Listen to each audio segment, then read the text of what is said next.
अन्ति मामूढा मानुषीं तनुमाश्रितं परं भावम् अजानन्तः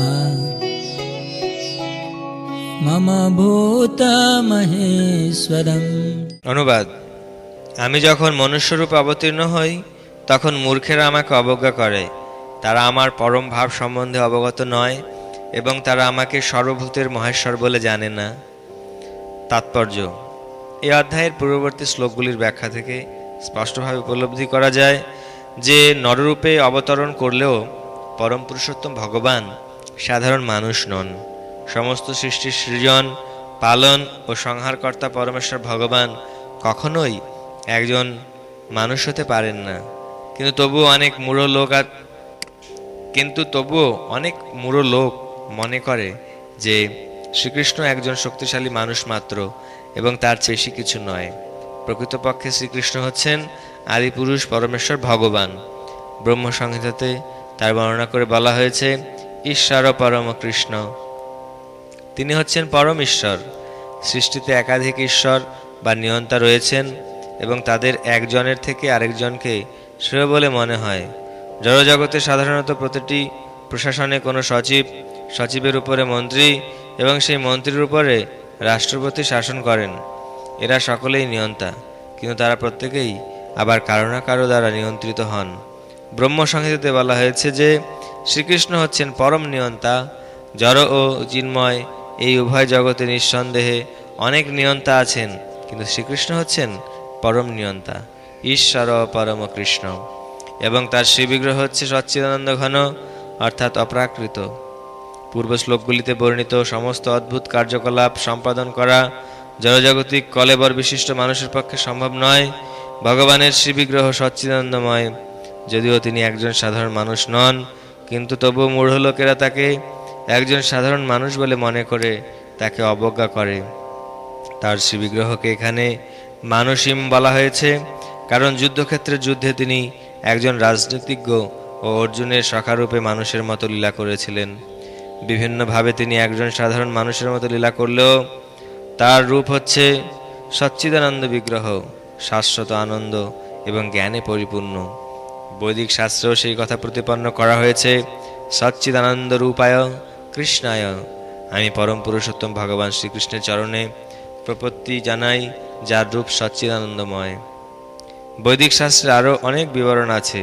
তমেকম গোবিন্দম, তুমি হচ্ছে ইন্দ্রিয় সমূহের ও গাভীদের আনন্দ বর্ধনকারী গোবিন্দ, সচ্চিদানন্দ বিগ্রহম, আর তোমার রূপ হচ্ছে শাশ্বত, জ্ঞানময় ও আনন্দময়। শ্রীকৃষ্ণের বিগ্রহ জ্ঞানময়, আনন্দময় এই সমস্ত অপ্রাকৃত গুণাবলী সমন্বিত হওয়া সত্ত্বেও ভগবদ্গীতার অনেক তথাকথিত পণ্ডিত ব্যক্তিরা ও ব্যাখ্যাকারেরা শ্রীকৃষ্ণকে সাধারণ মানুষ বলে অবজ্ঞা করে। পূর্বজন্মের পুণ্যকর্মের ফলে এই ধরনের পণ্ডিত ব্যক্তি অসাধারণ প্রতিভাবান হতে পারে, কিন্তু শ্রীকৃষ্ণের সম্বন্ধে এই ধরনের ভ্রান্ত ধারণা তার জ্ঞানের স্বল্পতারই পরিচায়ক। তাই তাকে মূঢ় বলা হয়েছে। কারণ পরমেশ্বর শ্রীকৃষ্ণের অন্তরঙ্গ লীলাসমূহ এবং তার শক্তির বৈচিত্র্য সম্বন্ধে যারা অজ্ঞ, তারাই তাকে সাধারণ মানুষ বলে মনে করে। এই ধরনের মূঢ় লোকেরা জানে না যে শ্রীকৃষ্ণের বিগ্রহ পূর্ণ জ্ঞান ও আনন্দের প্রতীক। তিনি হচ্ছেন সমস্ত সৃষ্টির অধীশ্বর এবং তিনি যে কোনো জীবকে জড়জগতের বন্ধন থেকে মুক্ত করতে পারেন। শ্রীকৃষ্ণের এই সমস্ত অপ্রাকৃত গুণসমূহের কথা না জানার ফলে এই ধরনের মূঢ় লোকেরা তাকে উপহাস করে। এই সমস্ত মূঢ় লোকেরা এটিও জানে না যে এই জড়জগতে পরম পুরুষোত্তম ভগবানের অবতরণ হচ্ছে তার অন্তরঙ্গা শক্তির একটি প্রকাশ। তিনি হচ্ছেন মায়াশক্তির অধীশ্বর, যে কথা পূর্বে কয়েকবার উল্লেখ করা হয়েছে, মম মায়া দূরত্বয়া। সে অনুযায়ী তিনি ঘোষণা করেছেন যে অতি প্রবল মায়াশক্তি সর্বতোভাবে তার অধীন। তাই তার চরণারবিন্দের শরণাগত হওয়ার ফলে যে কোনো জীব এই মায়ার নিয়ন্ত্রণ থেকে সম্পূর্ণভাবে মুক্ত হতে পারে। শ্রীকৃষ্ণের শরণাগত হওয়ার ফলে যদি জীব মায়াশক্তির প্রভাব থেকে মুক্ত হতে পারে, তাহলে সমগ্র বিশ্ব ব্রহ্মাণ্ডের সৃজন, পালন ও সংহারের পরিচালক স্বয়ং শ্রী পরমেশ্বর ভগবান কি করে আমাদের মতো জড় দেহধারী হতে পারেন? অতএব শ্রীকৃষ্ণ সম্বন্ধে এই প্রকার ধারণা সম্পূর্ণ মূঢ়তাপূর্ণ। মূর্খেরা এটি হৃদয়ঙ্গম করতে পারে না যে সাধারণ মানুষের রূপ বিশিষ্ট পরমেশ্বর ভগবান শ্রীকৃষ্ণ ক্ষুদ্রাতি ক্ষুদ্র অণু থেকে শুরু করে বিরাট বিশ্বরূপ পর্যন্ত সব কিছুরই নিয়ন্তা হতে পারেন। বৃহত্তম ও ক্ষুদ্রতম তাদের ধারণার অতীত, তাই তারা কল্পনা করতে পারে না যে তার নরাকার শ্রীবিগ্রহ কিভাবে একসঙ্গে অসীম ও অতি ক্ষুদ্রকে নিয়ন্ত্রণ করতে পারেন। বস্তুতপক্ষে ভগবান এই অসীম ও সসীমকে নিয়ন্ত্রণ করা সত্ত্বেও তিনি এই সৃষ্টির অভিপ্রকাশ থেকে সম্পূর্ণ স্বতন্ত্র হয়ে থাকেন। এটিই তার যোগৈশ্বরম, অর্থাৎ অচিন্ত দিব্য শক্তি। যদিও মূঢ় লোকেরা কল্পনা করতে পারে না কিভাবে নররূপেই শ্রীকৃষ্ণ অসীম ও সসীমকে নিয়ন্ত্রণ করতে পারেন, কিন্তু শুদ্ধ ভক্তের সেই সম্বন্ধে কোনো সন্দেহ থাকে না, কারণ তিনি জানেন যে শ্রীকৃষ্ণ হচ্ছেন স্বয়ং পরম পুরুষোত্তম ভগবান। তাই তিনি তার শ্রীচরণারবিন্দে সর্বতোভাবে আত্মসমর্পণ করে কৃষ্ণ ভাবনাময় ভগবত ভক্তি পরায়ণ হন। শ্রীকৃষ্ণের নররূপে অবতার সম্বন্ধে সবিশেষবাদী ও নির্বিশেষবাদীদের মধ্যে অনেক মতভেদ আছে, কিন্তু আমরা যদি শ্রীকৃষ্ণ তত্ত্ব সম্বন্ধীয় প্রামাণ্য শাস্ত্র ভগবদ গীতা ও শ্রীমদ্ ভাগবতের শরণাপন্ন হই, তাহলে আমরা অনায়াসে বুঝতে পারি যে শ্রীকৃষ্ণ হচ্ছেন স্বয়ং পরম পুরুষোত্তম ভগবান। এই ধরাধামে নররূপে অবতরণ করলেও তিনি সামান্য মানুষ নন। শ্রীমদ্ ভাগবতের প্রথম স্কন্ধের প্রথম অধ্যায়ে যখন শৌনক মুনির নেতৃত্বে ঋষিরাজ শ্রীকৃষ্ণের লীলা সম্বন্ধে প্রশ্নাদি করেছিলেন, তখন তারা বলেছিলেন, কৃতবান কিল কর্মাণি সহ রামেণ কেশব অতিমর্তানি ভগবান গূঢ় কপট মানুষ। পরম সত্যম ভগবান শ্রীকৃষ্ণ তার ভ্রাতা বলরামের সঙ্গে মনুষ্যরূপে লীলাবিলাস করেছেন এবং এভাবেই তার স্বরূপ গোপন রেখে তিনি বহু অলৌকিক কার্যকলাপ সম্পাদন করেছেন। পরমেশ্বরের নররূপ অবতার মূঢ়দের কাছে বিড়ম্বনা স্বরূপ। পৃথিবীতে অবস্থানকালে শ্রীকৃষ্ণ যে সমস্ত অদ্ভুত ক্রিয়াকলাপ প্রদর্শন করেন তা কোনো সাধারণ মানুষ করতে পারে না। শ্রীকৃষ্ণ যখন তার পিতা ও মাতা বসুদেব ও দেবকীর সমক্ষে সর্বপ্রথম আবির্ভূত হন, তখন তিনি চতুর্ভুজ রূপ নিয়ে প্রকট হয়েছিলেন, কিন্তু মাতা পিতার বাৎসল্য প্রেমময়ী প্রার্থনায় তিনি একটি সাধারণ শিশুর রূপ ধারণ করেন। ভাগবতে বলা হয়েছে, বভূভ প্রাকৃত শিশু। তিনি একটি সাধারণ শিশু, একটি সাধারণ মানুষে পরিণত হয়েছিলেন। এখন আবার এখানে প্রতিপন্ন করা হয়েছে যে সাধারণ মানুষ রূপে প্রকট হওয়া তার চিন্ময় শ্রীবিগ্রহের এক মধুর বিলাস। ভগবদ গীতার 11 অধ্যায়েও বর্ণনা করা হয়েছে যে অর্জুন শ্রীকৃষ্ণের চতুর্ভুজ রূপ দেখবার জন্য প্রার্থনা করেছিলেন, তেনৈব রূপেণ চতুর্ভুজেন।